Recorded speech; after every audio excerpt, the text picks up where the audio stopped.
বাংলাদেশ আপনাদের পাশে আছে, জামাত ইসলামী আপনাদের পাশে থাকবে। এই সাতক্ষীরার যেখানে আপনার বাড়িঘর, আপনার পাশেই জামাত ইসলামী আছে। আমরা সামান্য কিছু আর্থিক সহযোগিতা করেছি, তার অর্থ এই নয় যে এই আর্থিক সাহায্যে আপনার জীবনকে বদলে দেবে, এটা কিছুই না। আমরা শুধু একটু দোয়ার উদ্দেশ্যে এসেছি, আপনাকে দেখে একটু সহানুভূতি, আমাদের প্রিয় আমির জামাত ডাক্তার শফিকুর রহমানের তরফ থেকে দোয়া এবং সালাম নিয়ে এসেছি। আমরা এখন আপাতত প্রাথমিকভাবে 1 লক্ষ টাকা ওনাদের হাতে দিয়েছি। এটাই শেষ নয়, আপনার পাশে জামাত ইসলামী আছে এবং থাকবে ইনশাআল্লাহ।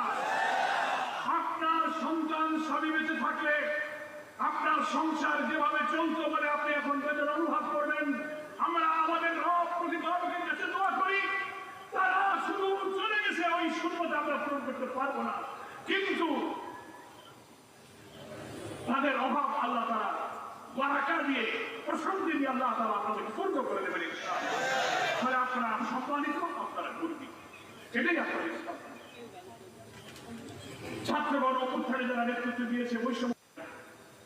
আজকের এই দোয়ার অনুষ্ঠানে আমি শ্রদ্ধার সাথে স্মরণ করছি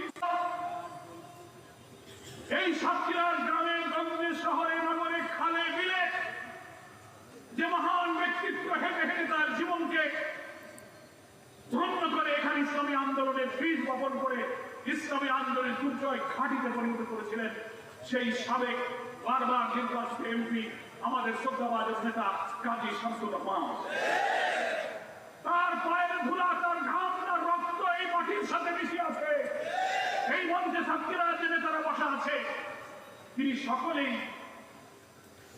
সকলেরই তিনি শিক্ষক ছিলেন। তার অবদান আমি স্মরণ করছি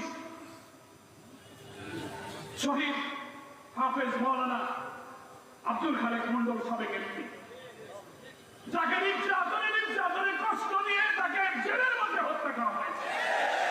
বৃদ্ধ বয়সে তিনি কারাগারে পবিত্র কোরআনকে হিফজ করে মুখস্থ করেছেন।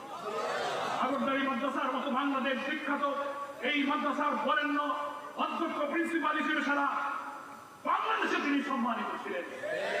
আলহামদুলিল্লাহ, তার রক্ত, তার অবদান, তার ত্যাগ, তার কোরবানির জন্য সাতক্ষীরাবাসী গর্বিত, ধন্য। আমি আজকে তার শ্রদ্ধার সাথে স্মরণ করছি।